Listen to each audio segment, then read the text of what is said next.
او یا کا مانند. سیب زوردار بارش. سیب کس کو کہتے؟ زوردار بارش کو. صاد واو با اس کا روٹ ہے. سیب بارش، زور کی بارش. یہ حرف علت کا میں انشاءاللہ آپ کو بتاؤں گی. انگریزی میں کتنے واولز ہیں؟ 5. ان کے ہونے سے کچھ تبدیلی آتی ہے اگر یہ شروع میں آ رہے ہوں لفظ کے، ایک ہی بجائے این لکھ رہے ہوتے ہیں، ہے نا ایسا؟ اسی طرح عربی میں بھی 3 حروف علت ہیں، 3 واولز ہیں، 3. اور وہ کیا ہے؟ واو، الف، یا. علت کیا ہوتی ہے؟ اردو میں بھی علت علیل بیمار کو کہتے ہیں. عربوں کے ہاں جب کوئی بیمار ہوتا تھا نا تو ہم کہتے ہیں نا ہائے، تو وہ کہتے تھے وائے. ٹھیک ہے، چونکہ وائے کا لفظ بیماری میں استعمال ہوتا تو ان حروف کو بھی حروف علت کہنے لگے. اور ویسے بھی جب یہ کسی لفظ کے اندر آتے ہیں تو اپنی شیپ بدل دیتے ہیں. کبھی واو کی جگہ یا آ جاتی ہے، کبھی یا کی جگہ واو آ جاتا ہے، کبھی الف بیچ میں سے غائب ہو جاتا ہے، کبھی وہ ڈراپ ہو جاتا ہے، کبھی وہ چینج ہو جاتا ہے. لفظ کو بھی بیمار کر دیتے ہیں، یعنی اس کو اپنی اصلی حالت پہ نہیں چھوڑتے. ٹھیک، تو جہاں بھی کسی مادے میں، کسی روٹ میں واو، الف، یا تینوں میں سے کوئی آئے گا تو وہاں آپ کو روٹ ڈھونڈنے میں تھوڑی سی مشکل ہوگی. نظر کیا آ رہا ہے؟ صاد یا با، لیکن اس کے اصل صاد یا با نہیں ہے، اصل صاد واو با ہے. ٹھیک ہے، صاد واو با اس کی اصل ہے، لیکن واو یا میں تبدیل ہو گئی. کیوں ہو گئی یہ ایک الگ لمبی کہانی، اس کی آپ کو قطعاً کوئی ضرورت نہیں. صرف اتنا جاننا کافی ہے کہ یہ صاد واو بات، کیونکہ آپ کو جب ڈکشنری کنسلٹ کرنی ہوگی تو اس وقت روٹس کا فائدہ ہوگا. من السماء، آسمان سے. سما کہتے ہیں بلند چیز کو. سین میم واو اس کا روٹ ہے. اب آپ پھر اگین دیکھ رہے ہیں، بظاہر الف نظر آ رہا ہے لیکن حقیقت میں کیا ہے؟ واو. سمو، سمو کہتے ہیں بلندی کو، اونچی چیز کو. ویسے تو آسمان ترجمہ ہوتا ہے سما کا، لیکن یہاں بلندی مراد ہے، اوپر سے. من السماء آسمان سے لفظی ترجمہ ہے، لیکن مراد کیا ہے؟ بلندی. فی ہی اس میں، کس میں؟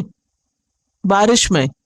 ہی سے مراد بارش ہے. اس بارش میں ظلمات اندھیرے ہیں. کون کون سے اندھیرے ہوتے ہیں بارش میں؟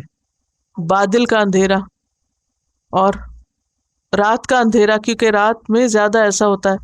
اور بارش کا بھی ایک اندھیرا ہوتا ہے. جب بارش پڑ رہی ہوتی ہے تو اس وقت نظر نہیں آتا. تیز بارش میں آگے سے نظر آ رہا ہوتا ہے آگے کیا، وہ اس کا بھی اندھیرا ہوتا ہے. بارش کا اندھیرا، بادل کا اندھیرا، اور پھر رات کا اندھیرا. فیہ ظلمات ورعد، اور کڑک. کڑک وہ آواز ہوتی ہے جو بادل گرجنے سے آپ کو سنائی دیتی. بادل گرجنے سے جو آواز سنائی دیتی وہ کیا کہلاتی ہے؟ رعد. وبرق، اور بجلی. جب بادل کڑکنے لگتا ہے تو اس سے پہلے کیا نظر آتا ہے؟ چمک، بجلی، روشنی. تو برق اس روشنی کے لیے ہے جو بادل گرجنے سے پہلے چمکتی ہے، نظر آتی. کوئی سین یاد کریں، کبھی آپ نے اچانک آسمان پہ لائٹننگ دیکھی اور اس کے بعد زوردار گڑگڑاہٹ ہوئی ہو، یہ اس کی طرف اشارہ ہے. یجعلون، وہ ڈال لیتے ہیں. روٹ کیا ہے؟ جیم این لام، اور واو نون جمع کی علامت، اور یا مذکر غائب کی علامت. وہ ڈال لیتے ہیں، وہ کر لیتے ہیں. جعل کا لفظی معنی ہوتا ہے ایک حالت سے دوسری حالت میں لانا. اصابعہم، اصابع اصبع کی جمع ہے. ڈال لیتے ہیں اصابعہم، اپنی انگلیاں. اصبع جو ہوتا ہے اس پور کو کہتے ہیں، اس حصے کو. یہ جو پور ہے نا اوپر والا جس کے پیچھے ناخن ہے، یہ اصبع ہوتا ہے. اور یہ جو پوری ہوتی ہے نا اس کو انامل کہتے ہیں، انامل. یہ حصہ اصبع کہلاتا ہے. ڈال لیتے ہیں اپنے انگلیاں یعنی آگے والے پور، فی میں، آذان اذن کی جمع ہے، اذن، اپنے اذن میں، کان میں، کانوں میں جمع ہے یہ. سم بھی کان کے لیے استعمال ہوتا ہے لیکن ہمیشہ سنگولر آتا ہے، جبکہ اذن بھی کان کے لیے استعمال ہوتا ہے اور وہ کیسے آتا ہے؟ پلورل آتا ہے. اپنے کانوں میں. اور یہ حیرت کی بات ہے کہ انگلی کی جو ٹپ ہوتی ہے اوپر کی، اس کی لینتھ عام طور پر 2.5 سینٹی میٹر ہوتی ہے، نارمل یعنی ایوریج. اور کان کا جو ایئر کنال ہے اس کا بھی سائز تقریباً یہی ہوتا ہے.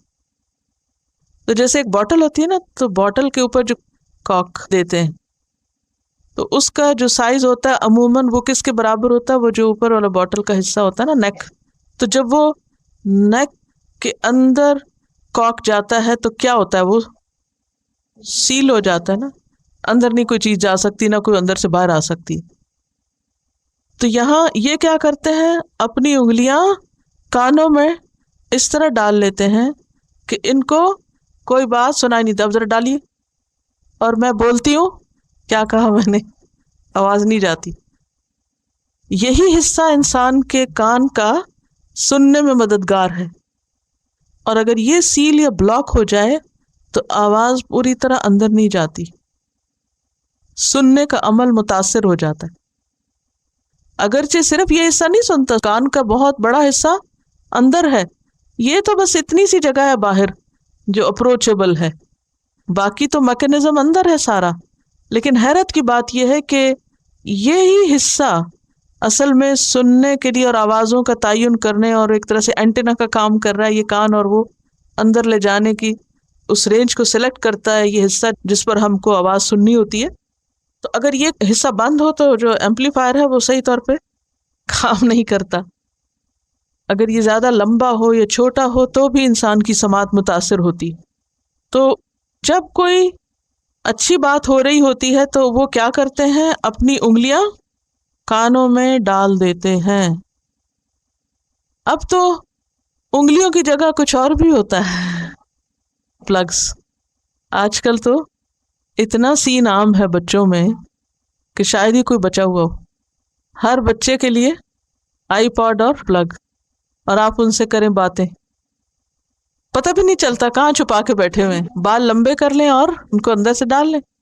کسی جگہ فیملی اکٹھی بیٹھی ہو، خواہ کار میں، آپ جو مرضی باتیں کریں، انہیں کوئی پرواہ نہیں، کوئی فرق نہیں پڑتا کہ آپ ان سے کیا کہہ رہے ہیں.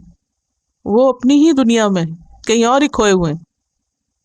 پھر آپ کا اور ان کا کوئی گیپ ہوتا ہے یا نہیں؟ کوئی انڈرسٹینڈنگ میں فرق پڑتا ہے یا نہیں؟ کوئی کمیونیکیشن گیپ ہے یا نہیں؟ بچے آپ کے ہیں، گھر میں رہتے ہیں، ساتھ رہتے ہیں، آپ ہی کی بات نہیں سمجھ آتی کیونکہ ساتھ ہوتے ہوئے بھی ساتھ نہیں ہے. کانوں میں پلگ ہے، اور دل میں جا کے آ رہا ہے کان کے ذریعے. سوچئے کتنا جنگ، کھانے میں بھی جنگ، کانوں سے بھی جنگ، آنکھوں سے بھی جنگ. ہدایت کی بات کہاں سے اثر کرے گی؟ حضرت ہاجرہ حضرت اسماعیل کو لے کر کیوں چلی گئی تھی ایسی جگہ جہاں کچھ بھی نہیں تھا؟ کیونکہ ایک نئی نسل کو پروان چڑھنا تھا، ایک نئی امت کو وجود میں آنا تھا. بچوں کو جب چھوٹے ہوتے ہیں آپ کسی مال میں لے کے جائیں، اور اب تو ظالم مائیں خود ہی ٹی وی کے آگے بٹھا دیتی ہیں اپنی جان چھڑانے کے لیے، باندھا اور بٹھا دیا کہیں، دیکھتے رہو. اور جب بچے بچپن سے وہ سب دیکھتے چلے جاتے ہیں، سنتے چلے جاتے ہیں، تو پھر کیا ہوتا ہے؟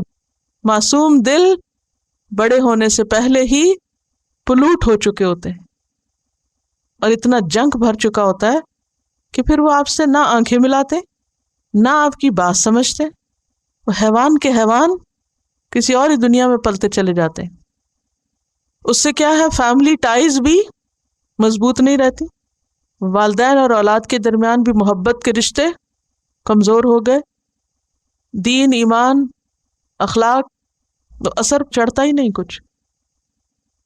آپ کا خون، آپ کی اولاد، آپ کی نسل، آپ کے بچے آپ کے نہیں. لہذا بے حد ضروری ہے کہ کچھ وقت ان کا ضرور ایسے ماحول میں گزرے کہ جہاں یہ ساری چیزیں آؤٹ ہوں. ان کو کمپنی چاہیے، ان کو ماحول چاہیے، ان کو انوائرمنٹ چاہیے، اور وہ دینا آپ کا کام ہے.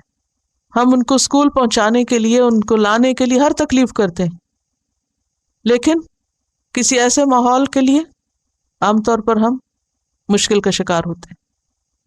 بہرحال یجعلون اصابعہم فی آذانہم من الصواعق، کڑاکوں کی وجہ سے، ڈانٹ کی وجہ سے.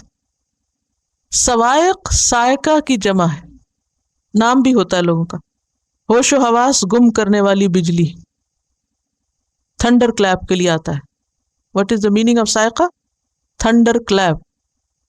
من الصواعق حذر الموت، حذر بچنا، ڈرنا، الموت موت سے، موت کے ڈر سے وہ اپنے کان بند کر لیتے ہیں.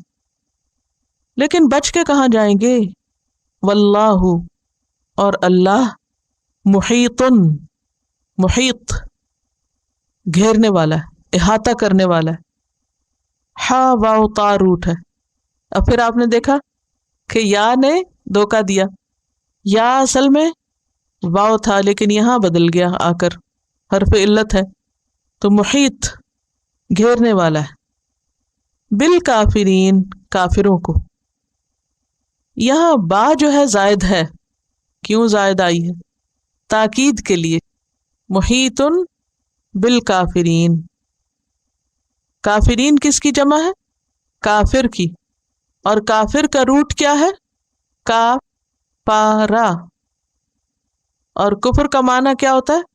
چھپانا، ڈھانپنا.